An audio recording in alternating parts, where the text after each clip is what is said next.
Mestre Jesus, nós agradecemos pela oportunidade, pelo ensejo que se apresenta novamente para nós, graças à tua misericórdia e compaixão para conosco, para que nos reunirmos no espaço virtual, no ambiente espiritual da Fraternidade Espírita Camilo Chaves, onde nós nos colocamos espiritualmente para que o nosso trabalho seja favorecido e possa também repercutir de forma positiva no tratamento dos irmãos albergados na casa. Que nós tenhamos o teu amparo, tua inspiração e orientação, veiculados pelos espíritos amigos que nos assessoram, que nos orientam, a partir da Fraternidade Espírita Camilo Chaves, e que possamos recolher os melhores benefícios para que a nossa caminhada terrena seja mais enriquecida, com valores nobres a serem vivenciados, exemplificados, para que os nossos irmãos que ainda não têm esse conhecimento possam, pelo exemplo, quem sabe, serem despertados para a nova realidade. Que assim seja. Muito bem, vou projetar o texto de hoje, Gênesis capítulo 4, a partir do versículo 6. A partir do versículo 6. E vou fazer a leitura do texto de Gênesis capítulo... Vou ler a partir do versículo 6 até ao versículo 10. Capítulo 4, versículo 6. E o Senhor disse a Caim: por que te iraste e por que descaiu o teu semblante? Se bem fizeres, não haverá aceitação para ti. E se não fizeres bem, o pecado jaz à porta, e para ti será o seu desejo, e sobre ele dominarás. E falou Caim com seu irmão Abel. E sucedeu que, estando eles no campo, se levantou Caim contra o seu irmão Abel e o matou. E disse o Senhor a Caim: onde está Abel, teu irmão? E ele disse: não sei, sou eu o guardador do meu irmão? E disse Deus: que fizeste? A voz do sangue do teu irmão clama a mim desde a terra. E agora maldito és tu, desde a terra, que abriu a sua boca para receber da tua mão o sangue do teu irmão.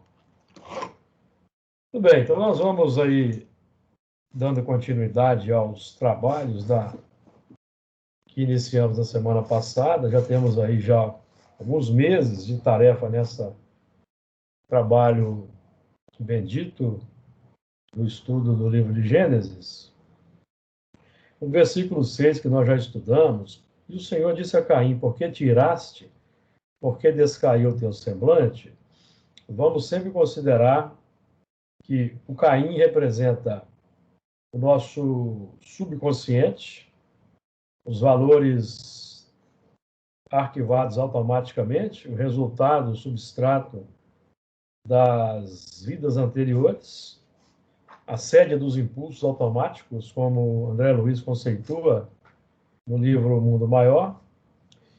E o Senhor é o eu consciente, o eu superior, que já vigora na nossa intimidade e que, pelo menos, sabe identificar a complicação e buscar os recursos. Então, Caim representa o nosso subconsciente no plano interior, e no plano exterior, todos aqueles que agem e atuam no campo dos instintos primários, sejam eles encarnados ou desencarnados. porque tiraste é bem representativo do que nós dizemos. A ira que emerge em função das escolhas complexas que vão sendo feitas. Então, aqui o Caim representa aí, ele está irado em função de uma inveja, de um ciúme do Abel. Isso acontece no plano exterior. Estudamos isso, por exemplo, na codificação, sobre aqueles espíritos que buscam induzir outros ao mal simplesmente por inveja, por ciúme de não conseguirem naquele momento alcançar aquele patamar. São os movimentos aí que fomentam as obsessões, as vampirizações, e tanto de encarnados para encarnados, de desencarnados para desencarnados, de encarnados para desencarnados. Os movimentos aí na pauta das paixões, dos sentimentos que definem as imperfeições presentes. E por que descaiu o teu semblante é a continuação do processo. Então, ele se deixou, ao invés de, em se deparando... Aqui nós podemos trazer para o nosso plano pessoal da seguinte forma: ao invés de nós aproveitarmos os exemplos, os ensinamentos daqueles que nos são superiores, nós preferimos nos manter no campo do ciúme, da inveja, do melindre ou da ira. Isso acontece muito. Aconteceu como reação dos fariseus contra Jesus, por exemplo.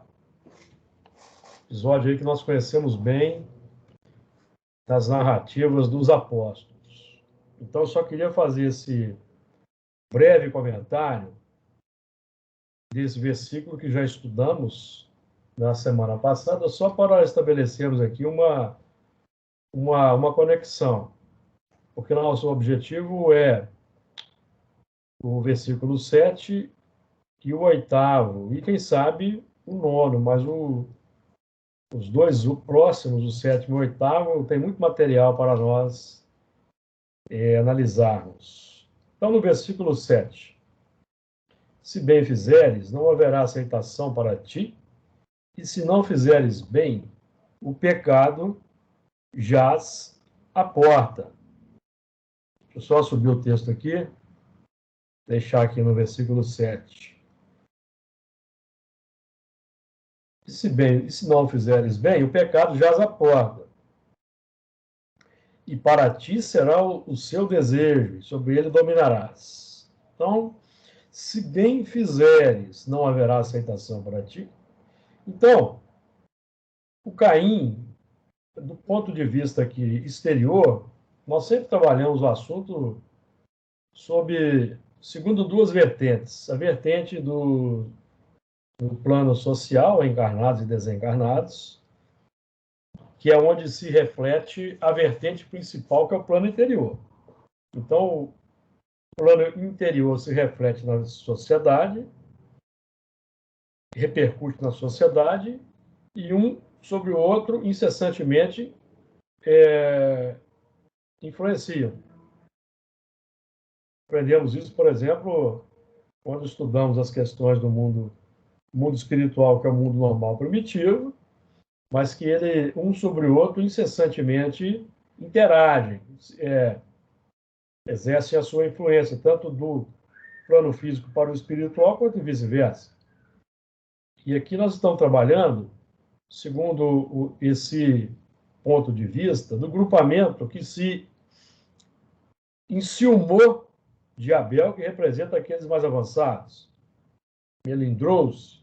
Então, com relação a esse aspecto, a voz da consciência ou aqueles que nos orientam podem nos intuir da seguinte forma: ora, se vocês fizerem bem, também haverá aceitação por ti. Porque nós estamos aqui trabalhando na sequência dos frutos, tá?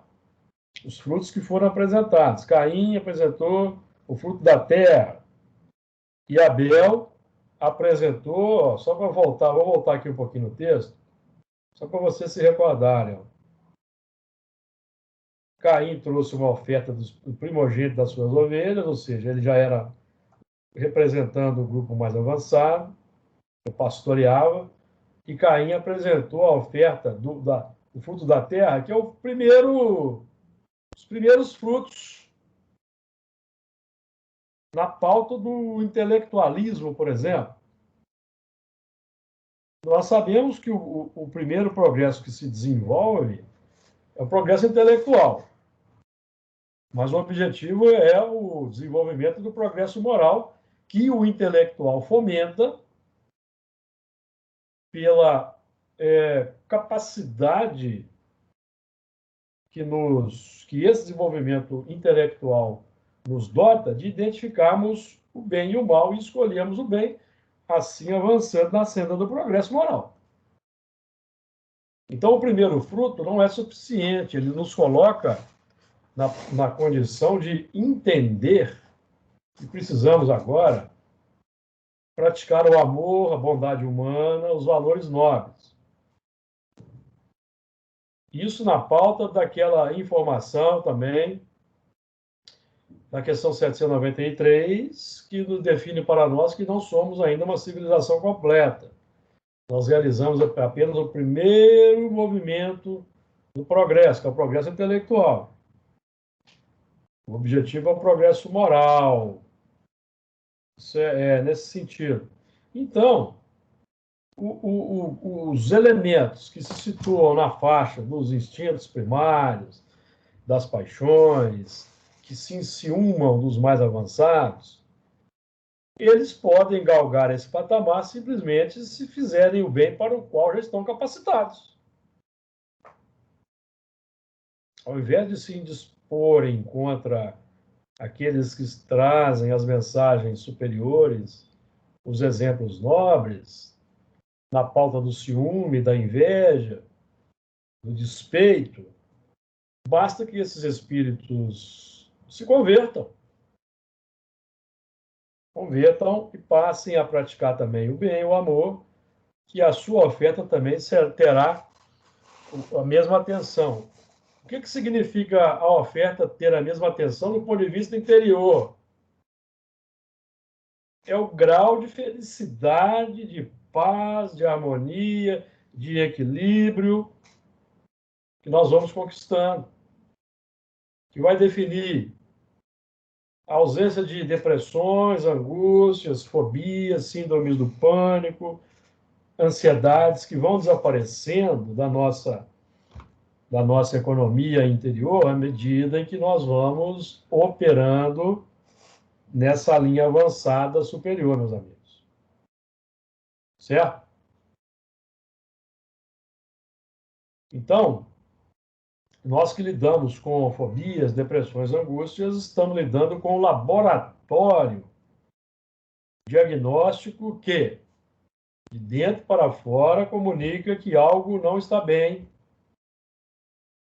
que é o afloramento ou o resultado concretizado das experiências milenares, que hoje se colocam nitidamente no nosso campo de consciência para o saneamento pelo amor. E o que já define os trabalhos da regeneração, porque na regeneração, que nos aguarda, para onde caminhamos, que ainda está um pouco longe, em que as dores não serão as dores acerbas, como as de hoje, no campo da expiação, que vemos na sociedade, na regeneração, nós vamos lidar com problemas emocionais. Então, quem já está lidando com esses problemas agora já está nos trabalhos da regeneração. Então, é preciso aliar o quê? Aliar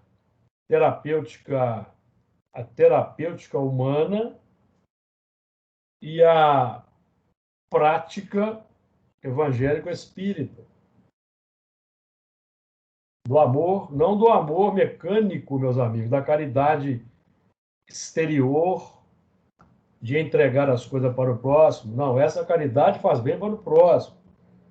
é o componente da caridade para conosco, que define o amor a nós mesmos, que é a vivência das qualidades nossas, que é o desenvolvimento das virtudes, que é o que saneia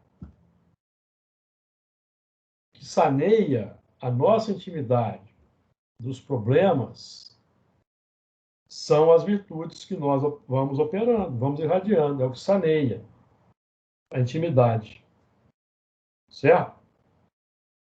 E virtude, para vivenciar e desenvolver virtudes, está implícita a operação do amor na sociedade. Não tem outro recurso.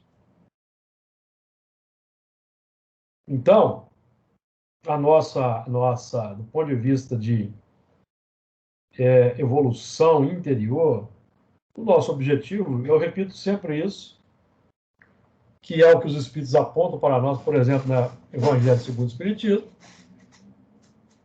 é a irradiação das virtudes,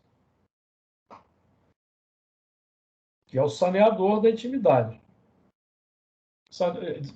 Desenvolvendo virtudes, eu vou combater o egoísmo, vou combater o orgulho, vou combater a inveja, vou combater o ciúme, naturalmente.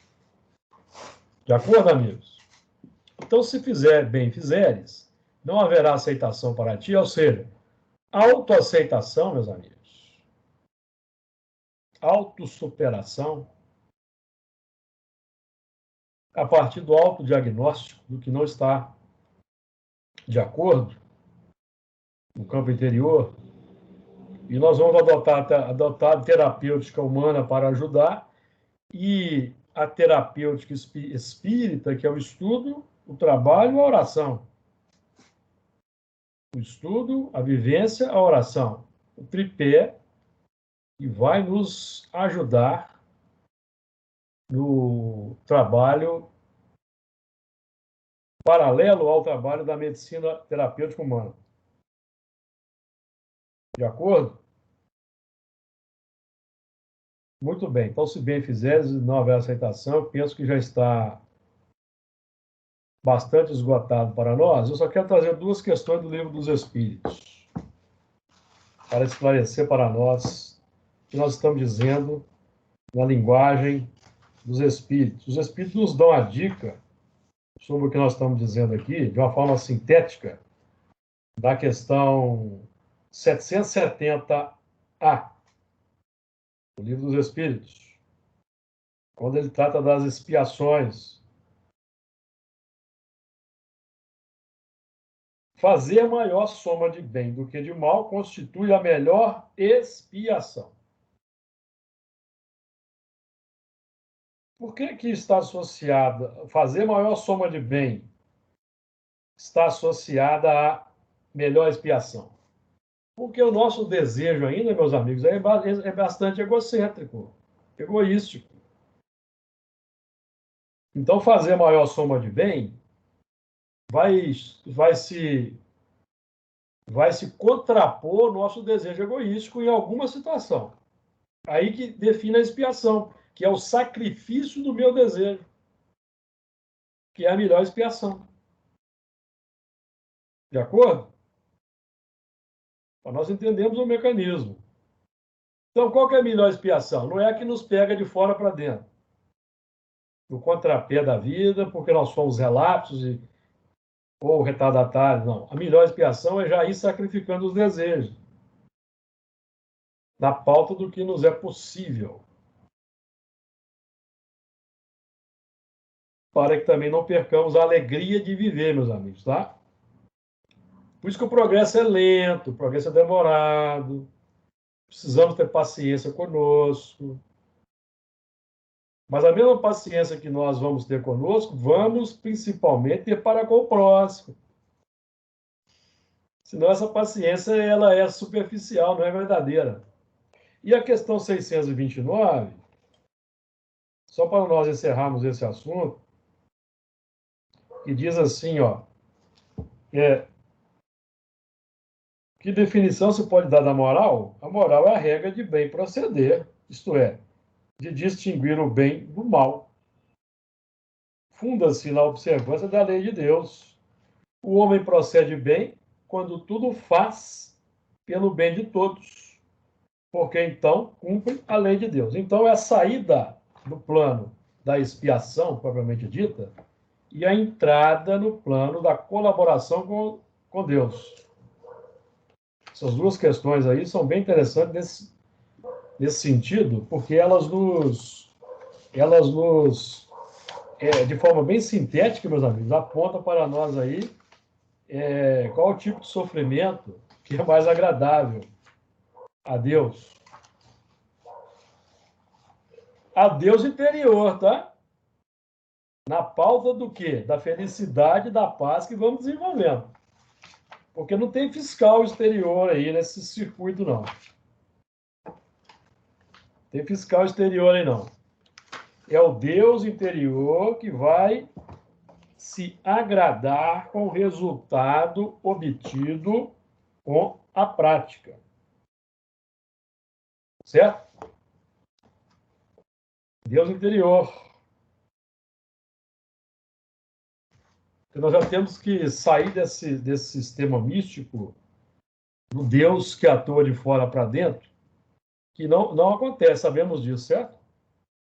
Deus não opera, Deus não exerce ação direta na matéria. Ele opera de dentro para fora pelas leis. Como que ele opera de dentro para fora? É o grau de felicidade ou de infelicidade que sentimos. Define que Deus está presente ou não. Então depende de uma prática bem viva do Evangelho. Estamos falando aqui de uma prática bem constante, consistente, para sanear o nosso mundo interior. Porque nós vamos ver aí que muitos religiosos fazem os movimentos superficiais na pauta da fé exterior e não conseguem superar depressões, angústias, fobias, certo? Fazem suas confissões lá, mas por quê? Está faltando a prática, a vivência do amor, que é o grande saneador do nosso campo interior. Muito bem. Se não fizeres bem, se bem fizeres, não haverá aceitação para ti. Agora a contraparte. E se não fizeres bem, o pecado jaz à porta. Quando nós não praticamos as virtudes, meus amigos, é evidente que a chance de errar está bem próxima.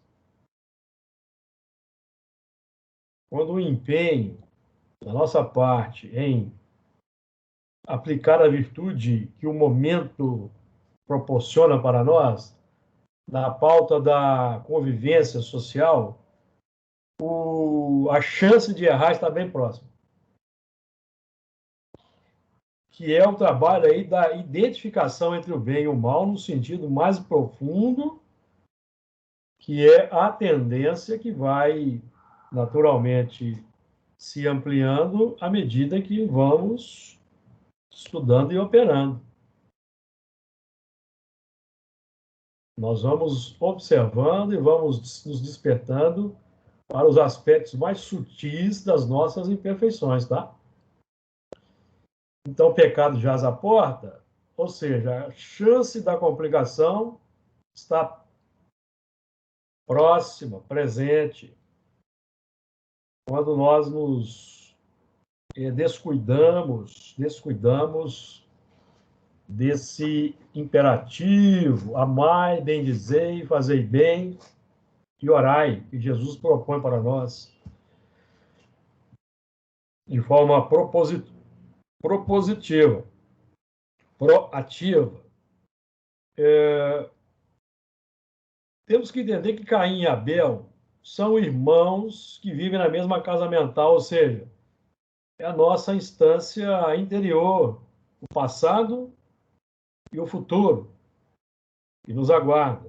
Abel representa o futuro, o progresso moral que estamos buscando, e Caim, o passado, o substrato, o automatismo, que são as ferramentas com as quais vamos operar para implementar o progresso moral.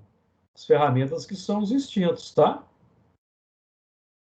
Os instintos são os embriões dos sentimentos. Aprendemos no Evangelho segundo o Espiritismo. E eu repito muito. É o Caim que vai ser o operador das virtudes. Então, alguém pode pensar assim, eu gostaria de eliminar o Caim. Sabe o que isso significa? Zerar o espírito e voltar lá para simplicidade e ignorância originais no início da evolução.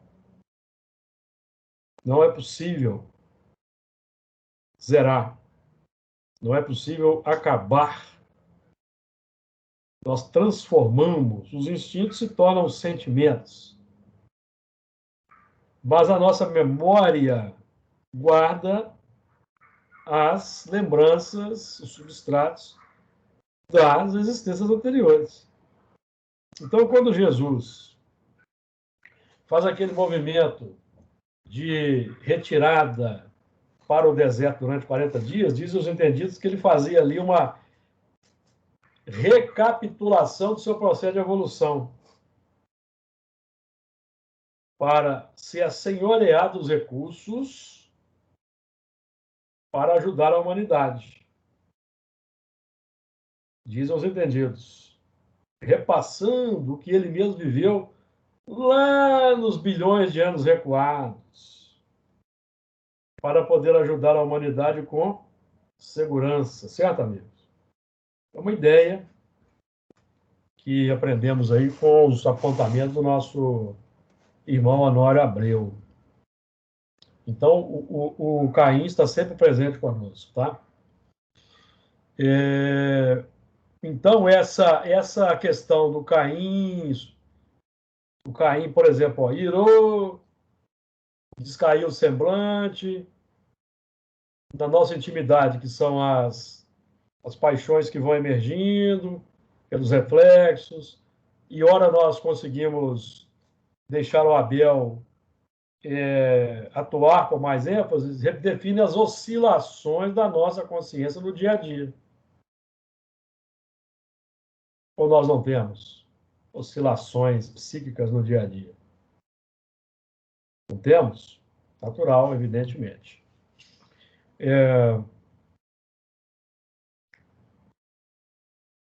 Então, se não fizeres bem, o pecado jaz à porta. E para ti será o seu desejo, sobre ele dominarás. Aqui, o aspecto aqui é bem óbvio. Então, para ti será o seu desejo, ou seja, nós teremos que conviver com esse desejo.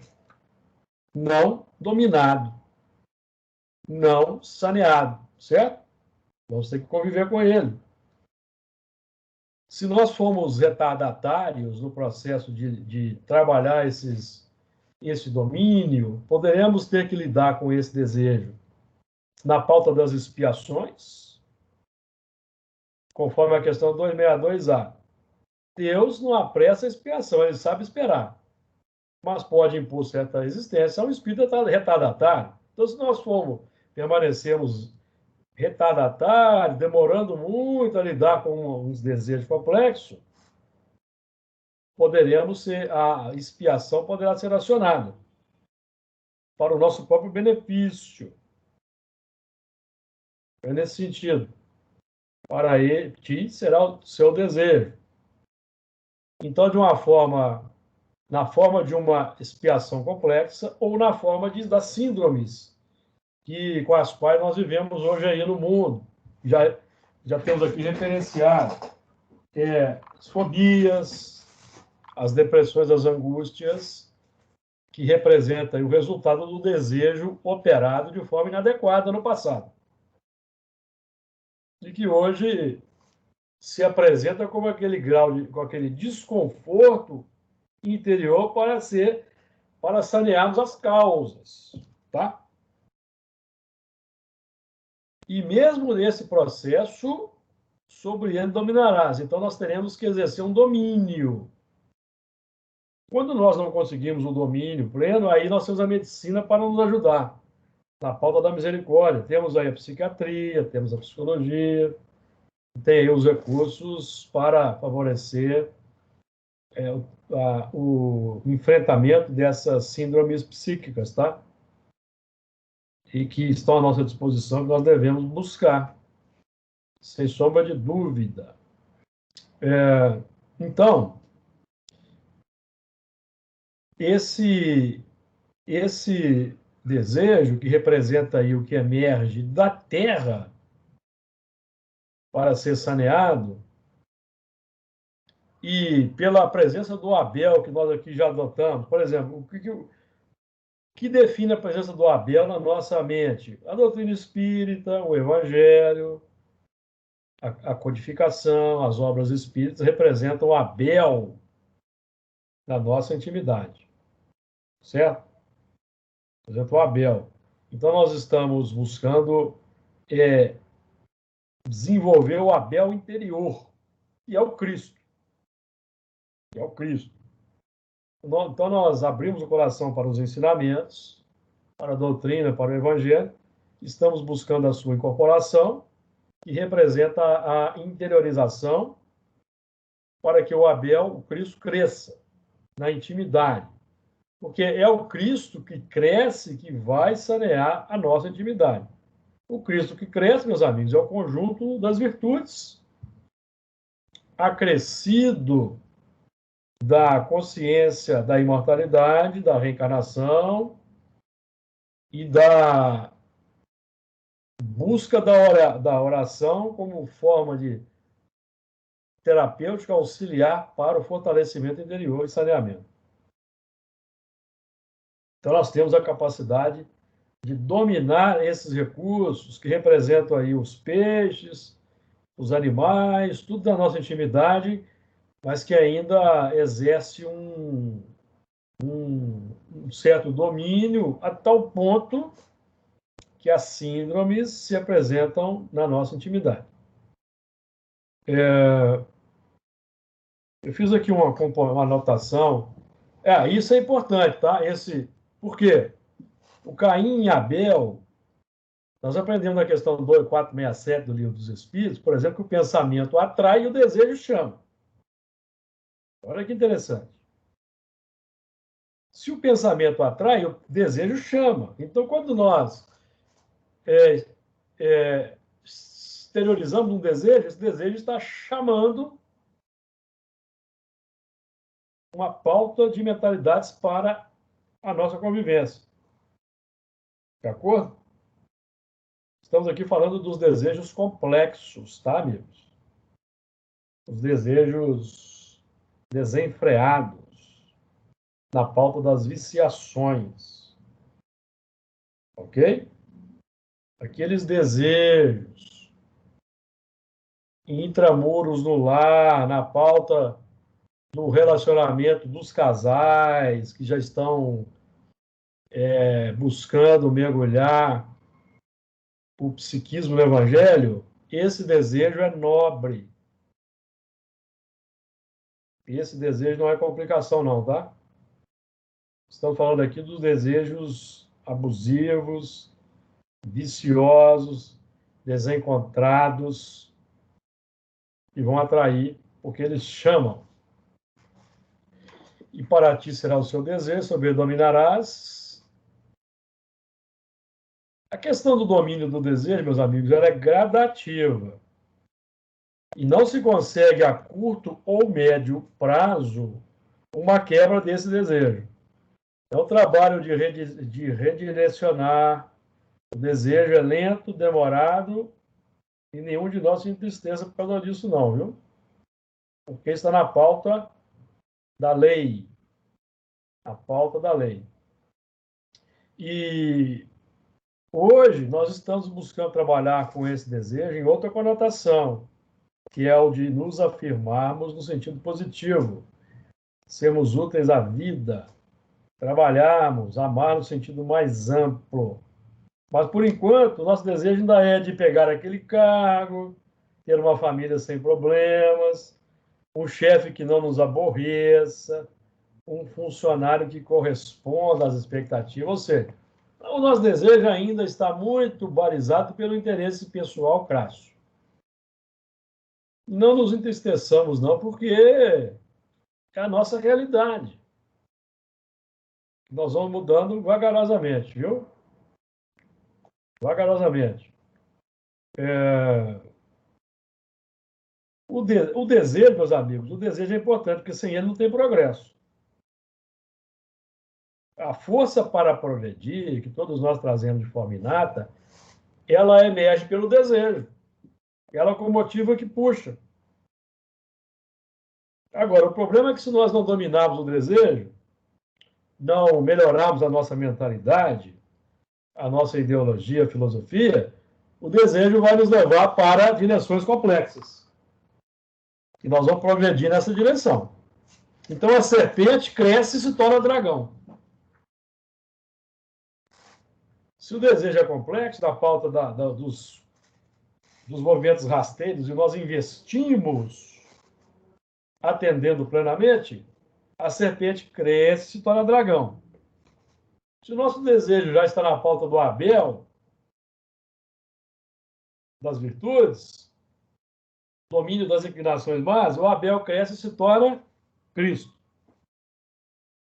É o mesmo movimento, definido pelo desejo que nós alimentamos. Então, é uma equação, é uma matemática interessante de nós levarmos em conta. Não é nenhum movimento místico, é um movimento todo ele alicerçado na nossa prática natural, cotidiano. Então, o nosso trabalho, de fato, é identificar o bem e o mal. E no nosso caso aqui, identificar o que é o bem e o mal, no sentido mais ampliado da imortalidade, é adotarmos a mentalidade espírita cristã para conseguirmos evitar aquelas complicações que vão continuar no mundo espiritual e que vão nos trazer de volta para a reencarnação. Então, esse é o nosso caso aqui de espíritos cristãos. Nós estamos buscando qualificar a nossa mentalidade dessa forma.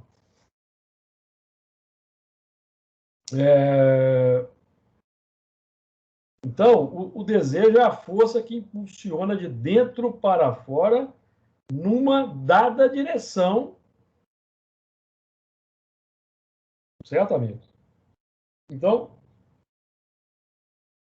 a identificação disso é importante para nós.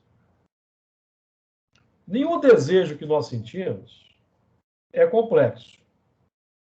Vai se tornar complexo conforme o atendimento que nós demos a ele. Conforme o atendimento.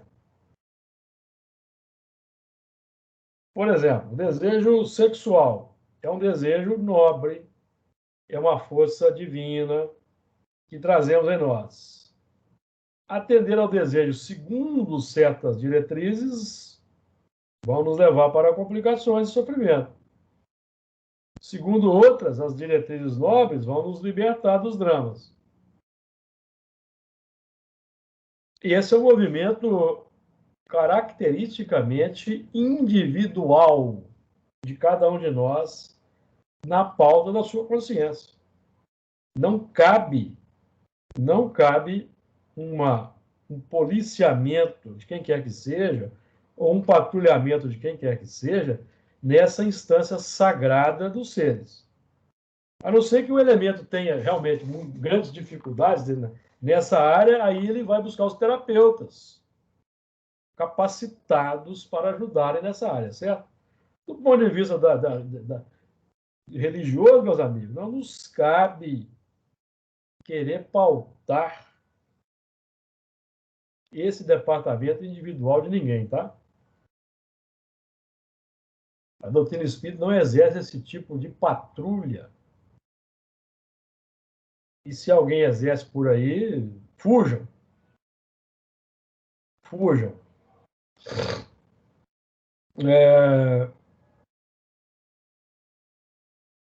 O nosso conselho que vai balizar as nossas ações é aquele trazido por Paulo, que tudo seja feito de acordo com a sã doutrina, que nós já adotamos na intimidade, tá?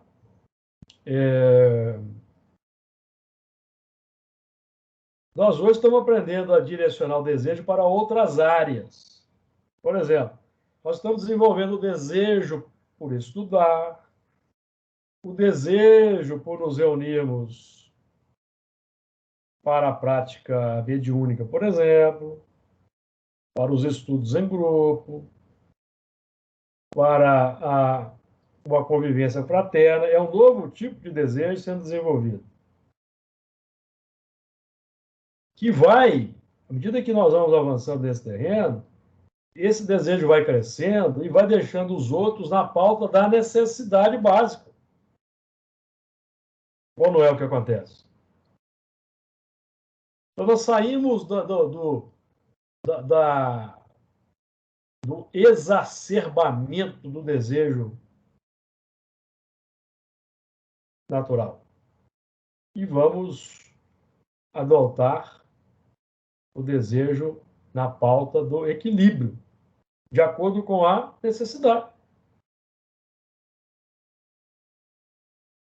Porque nós temos o direito, meus amigos. Viu? Nós temos o direito. Nada não existe pecado nessa área, não existe contaminação nessa área, a não ser a promiscuidade, os relacionamentos múltiplos e variados, conforme André Luiz aponta.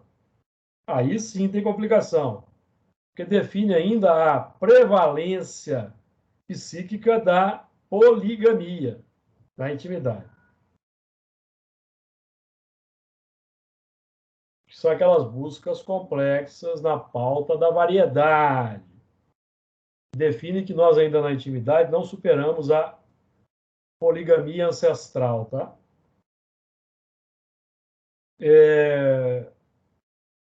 O desejo é importante, então, tá, meus amigos?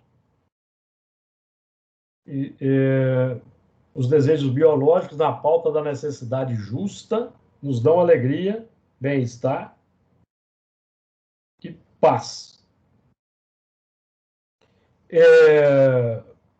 Mas eu repito, isso é do foro íntimo de cada um. Tem pessoas que já transcendem essa necessidade e vivem tranquilamente sem esse desejo. Nós conhecemos, não conhecemos?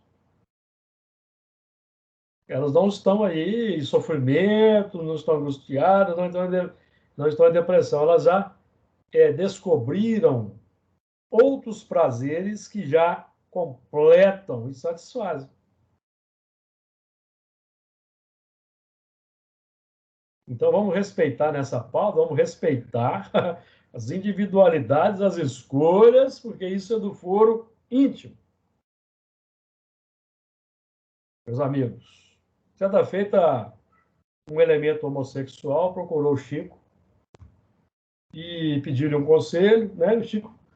O irmão não tinha, o desejo era muito forte, porque tinha sido mulher em várias existências, dessa veio um homem, o que você acha que acontece? Condicionamento, ele permanece. Então, o Chico aconselhou que ele tivesse o seu relacionamento, mas que não fosse promíscuo, fosse fiel, como se aconselha a casais heterossexuais. Mesmo princípio. Mesmo princípio. Então, aí não tem problema, meus amigos.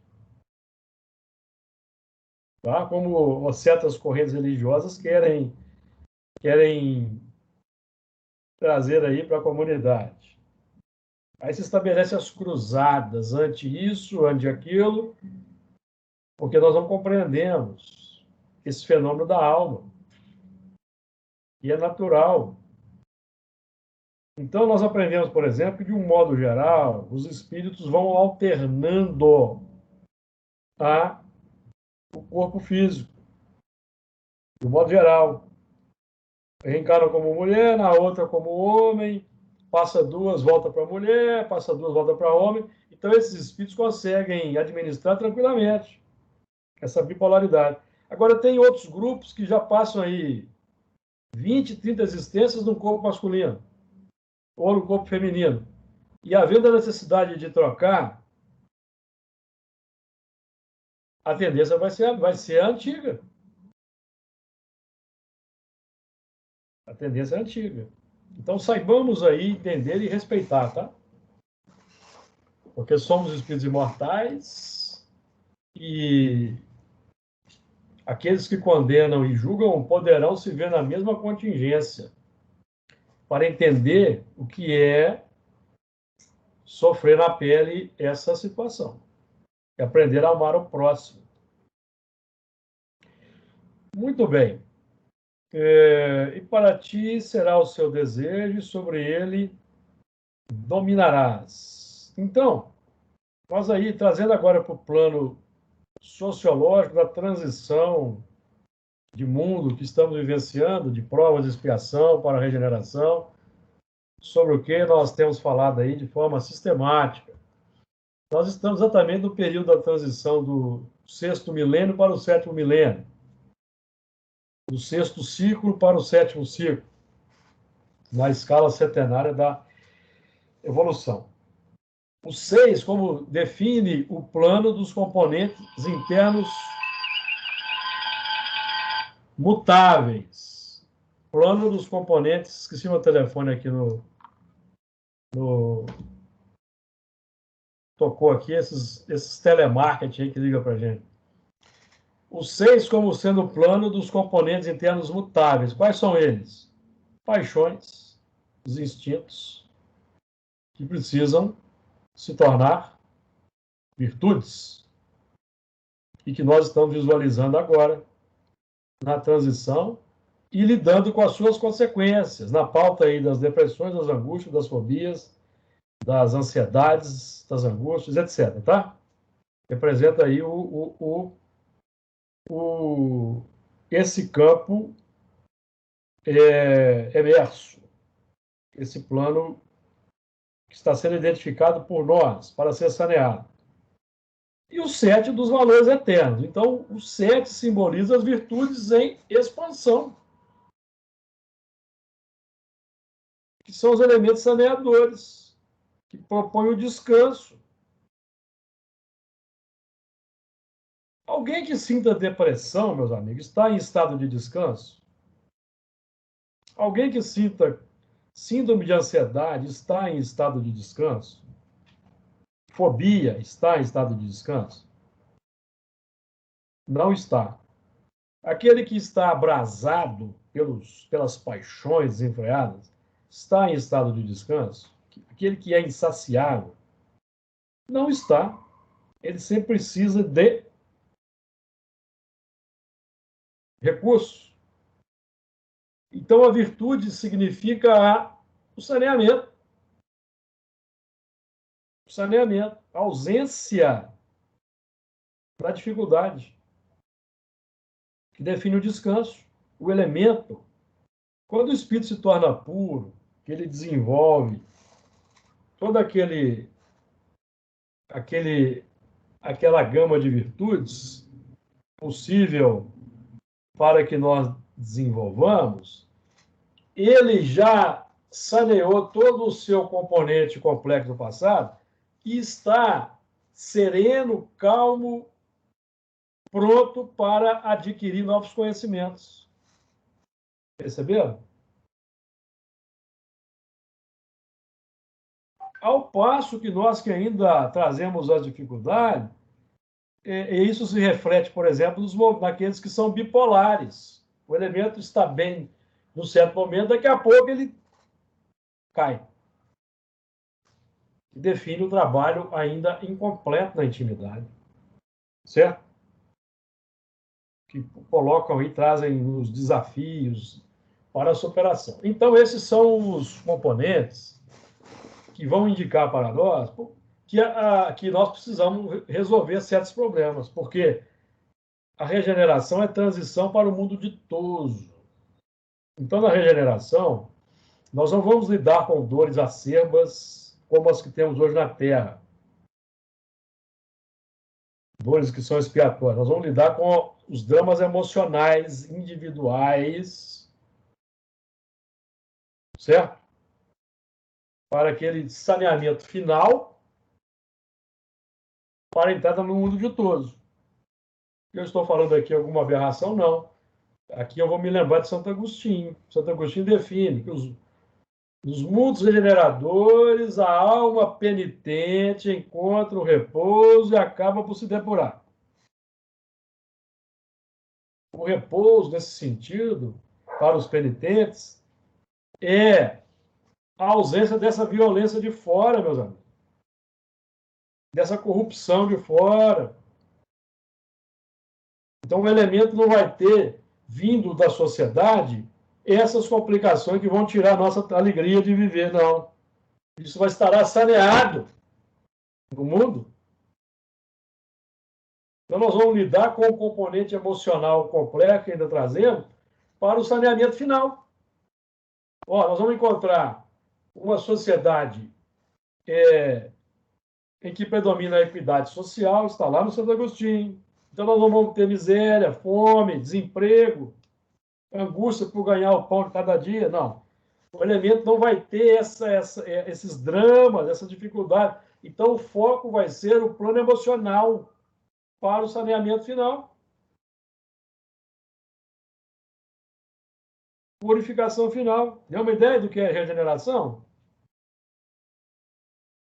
Então, hoje nós estamos vivendo, ó, estamos fazendo aquela conexão aí com a evolução, os ciclos de evolução anteriores que nós tivemos na Terra. Quando a Terra era mundo primitivo e de provas para os homens ali de 40 mil anos atrás, primitivo e provas. Primitivo e provas, certo? Nesse momento em que a razão se estabeleceu com as bases iniciais para o progresso, surgiu o Homo sapiens sapiens, o pensamento contínuo já era uma conquista de mais de 160 mil anos, já estava aí começando a surgir escrita e etc., chegaram os exilados de capela para a expiação. Então o mundo tornou-se o mundo que era primitivo e de provas tornou-se de provas e expiações. Provas para os espíritos que aqui estavam reencarnando sistematicamente e expiação para os que vieram de fora de um mundo mais avançado. Certo? Com o tempo, os novos também foram entrando naquela rebeldia, naquela recalcitrância, eles também entraram na pauta da expiação. Então, todo mundo entrou no sistema de um modo geral, porque nós temos hoje ainda na Terra espíritos novos que aqui estão em prova. Está lá no Evangelho segundo o Espiritismo, capítulo 3, item 14.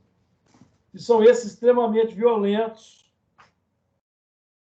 que nós vemos, que são presos, eles nem piscam. Já notaram isso? São espíritos novos, meus amigos. Imagine você pegar um espírito que está reencarnado num plano como o da Terra de 40 mil anos atrás e coloca aqui hoje. O que ele sabe fazer? Vamos fazer um exercício. O que ele sabe fazer? O que ele sabe fazer é caçar, pescar, se defender do mais forte, defender sua prole, defender sua família, buscar o melhor abrigo, certo? É o que ele sabe. Ele é extremamente violento naturalmente, porque é um espírito em evolução, meus amigos. Um selvagem natural. Tem problema com ele. O problema tem com os retardatários. Aqueles extremamente egoístas, que não geram empregos em profusão para que esses elementos trabalhem. Então, aí eles se tornam os elementos da justiça que vão corrigir os cristalizados no orgulho, no egoísmo. Perceberam? Fazendo o que ele sabe fazer. Quer matar para sobreviver. Ficou claro, amigos? Qual existe dúvida aí? Está lá, Evangelho segundo o Espiritismo, capítulo 3, item 14. Está também no livro Voltei. Não é? Por exemplo, vou trazer aqui o texto, capítulo 3, item 14. Entretanto, nem todos os espíritos que encarnam na Terra vão para aí em expiação. Olha que interessante. Quem vem em expiação? Os inteligentes, recalcitrantes. As raças aqui chamadas selvagens são formadas de espíritos que apenas saíram da infância e aqui na Terra se acham, por assim dizer, em curso de educação para se desenvolverem pelo contato com espíritos mais adiantados. Quem são os mais adiantados? Os intelectuais, os europeus intelectuais, os elementos que têm aí formado na academia, que têm aí seus automóveis. Esses são os mais adiantados, amigo, que vão ajudar esses menos adiantados. Mas como nós somos ainda extremamente egoístas, orgulhosos, vaidosos, esses elementos aqui que não sabem conviver com a carência, com a fome de um filho, não conseguem entender e resignar perante uma condição de moradia infeliz, o que eles vão fazer? Vão buscar o melhor para si, como faziam lá no seu mundo de origem, na selva. Com eles não tem problema. Quem que tem o problema? São conosco, que construímos muros de 10 metros de altura, cadeado, tratamos mal e porcamente esses irmãos, não abrimos o coração para eles. Então, como Kardec clama lá na questão 917 do seu comentário, não lhes oferecemos empregos, aí o desemprego se torna um flagelo, está lá no comentário de Kardec, que é aquela sociedade que sistematicamente opera na opressão do fraco pelo forte. Eu estou falando aqui de comunismo, não. Eu estou citando um texto de Kardec, capítulo 9, item 5 do Evangelho segundo o Espiritismo. Anota aí e vão ler lá. Mas amarra o cinto de segurança. Aperta o cinto. Para que vocês vejam o Kardec preocupado com a sociedade. E Kardec não era místico. Então, esses elementos eles não têm estofo moral para conviver com a carência. Então, eles agem como agiam lá no seu mundo, meus amigos. Certo? Deu uma ideia? Isso é espiritismo raiz, tá? Não estou aqui me exaltando, não. Isso aqui é só um comentário, porque vocês não vão encontrar esse tipo de abordagem aí no panorama aí das palestras aí. Não encontra. O movimento hoje está impregnado de autoajuda. Por quê? Porque isso toca nas questões graves da sociedade, que para muita gente é comunismo, é socialismo. Não importa. A carência está aí, o sofrimento está aí. E isso precisa ser resolvido. Tem muito sofrimento, muita falta de educação, não é? Os países que mais investem em educação são os que estão mais avançados tecnologicamente. Coreia do Sul, China, Dinamarca, Noruega. E os Estados Unidos agora acordou para essa realidade. Vocês observaram o discurso do Biden essa semana? Completamente anti-neoliberal. Os Estados Unidos está descolando do neoliberalismo. E eu estou falando isso aqui porque eu vi um economista falando isso. Que os Estados Unidos mataram, o Biden matou o neoliberalismo. Quer dizer, é um avanço, um progresso na direção do bem-estar social, mas aqui nós ainda estamos muito longe. E aqui nós temos um fundamentalismo religioso, e faz análises rasas, superficiais, de muita coisa. Então,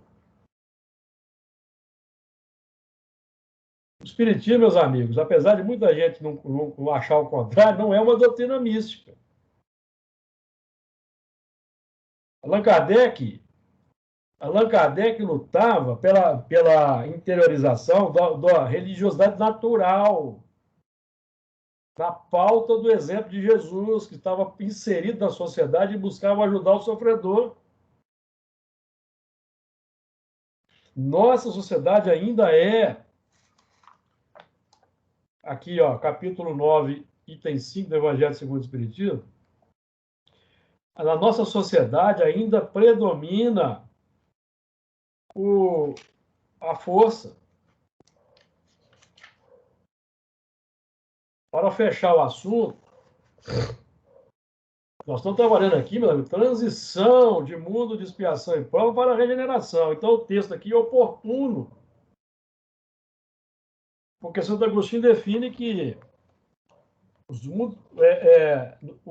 perfeita equidade preside as relações sociais dos mundos regeneradores. Isso não é pouca coisa. Isso também não é jogo de palavra. Aqui Kardec vai dizer aqui, ó, capítulo 9, item 5. Eu vou ler o texto integralmente, tá? Porque esse texto aqui é uma pérola pouco estudado no movimento espírita, por causa do ranço político que existe, exacerbado hoje, século XXI, e que vem contaminando obras mediúnicas, médiuns colocando na boca dos espíritos seus ranços particulares, em termos socioeconômicos, tá? Então vamos lá, Kardec vai dizer. Mas o que queria Jesus dizer por estas palavras? Bem-aventurados os que são brandos, porque possuirão a terra, tendo recomendado aos homens que renunciassem aos bens deste mundo e havendo-lhes prometidos do céu? Aí Kardec completa. Enquanto aguarda os bens do céu, tem o homem necessidade dos da terra para viver, meus amigos. Ou não tem? Apenas o que ele lhe recomenda é que não ligue a estes últimos mais importância do que aos primeiros. Por aquelas palavras quis dizer que até agora os bens da terra são assambarcados pelos violentos, em prejuízo dos que são brandos e pacíficos. Não é o que acontece, meus amigos? A corrupção não tira das classes sofredoras os recursos para saúde, educação, saneamento, moradia, ou não? São os violentos, egoísticos, em prejuízos que são brandos e pacíficos. Que a estes falta muitas vezes o necessário, ao passo que outros têm o supérfluo. Promete que justiça lhes será feita, assim na terra como no céu, porque serão chamados filhos de Deus. Quando a humanidade se submeter à lei de amor e de caridade, deixará de haver egoísmo. O fraco e o pacífico já não serão explorados, nem esmagados pelo forte e pelo violento. Precisa desenhar ou está claro isso? Tal a condição da Terra, quando, de acordo com a lei do progresso e a promessa de Jesus, se houver tornado o mundo ditoso por efeito da expulsão dos maus. E é por isso que Emmanuel, no livro Emmanuel, vai dizer que o futuro pertence ao socialismo cristão. Está lá no livro Emmanuel. Então, entre determinados médiums que vêm aí escrevendo certas coisas e determinados palestrantes que vêm dizendo certas coisas, eu fico com Kardec e com Emmanuel. Então, vamos tomar cuidado com médiums que têm psicografado obras complexas, que não são passadas pelo crivo da razão e do bom senso, cada um de per si edita a sua obra e a confusão se instaura no movimento. Fiquemos sempre com Kardec e Emmanuel. Porque Emmanuel não disse por acaso que o futuro é do socialismo cristão. Emmanuel não tinha esse hábito. Se ele disse é porque ele tinha um objetivo em mente. Quebrar o preconceito. Leon Denis também escreveu sobre o socialismo, mas ele também é ignorado. Socialismo e espiritismo. Leon Denis. Hoje o mundo está caminhando para isso. Nós vemos aí a China deixando o comunismo ortodoxo. Não está acontecendo isso? A China hoje tem o maior número de bilionários do mundo. Os Estados Unidos fazendo aí um movimento anti-neoliberal. Os países lá da Escandinávia são... O seu regime socioeconômico é a social-democracia. O mundo caminha para isso, meus amigos, para o socialismo cristão natural, espontâneo, onde o fraco e o pacífico e o fraco não serão esmagados pelo forte, não serão explorados pelo forte. O forte hoje é o que tem poder econômico. Então, meus amigos, essa transição do 6 para o 7, sexto milênio, expiação e provas, para o 7º, regeneração, o plano social, está provocando aí as lutas, as dificuldades, os combates das forças reacionárias que não querem o avanço socioeconômico, o bem-estar social. Só para fechar, livro Mensageiros, o espírito Aniceto, conversando com o André Luiz, diz que o bem-estar social na Terra vai continuar aumentando sempre. Então, é a lei do progresso. E aqueles que impedem que esse bem-estar social eles alcance toda a coletividade, esses é que serão expulsos, porque são os que assambarcam os bens do próximo. Questão 717 do Livro dos Espíritos, tá? Antes que alguém fale aí que eu estou tratando aqui de assunto que não é espírita. 717. Os que assambarcam os bens da terra. Tá? Questão 717. O que vai acontecer com eles? Depois vocês estudem lá. Que Jesus nos abençoe, nos fortaleça e nos ampare.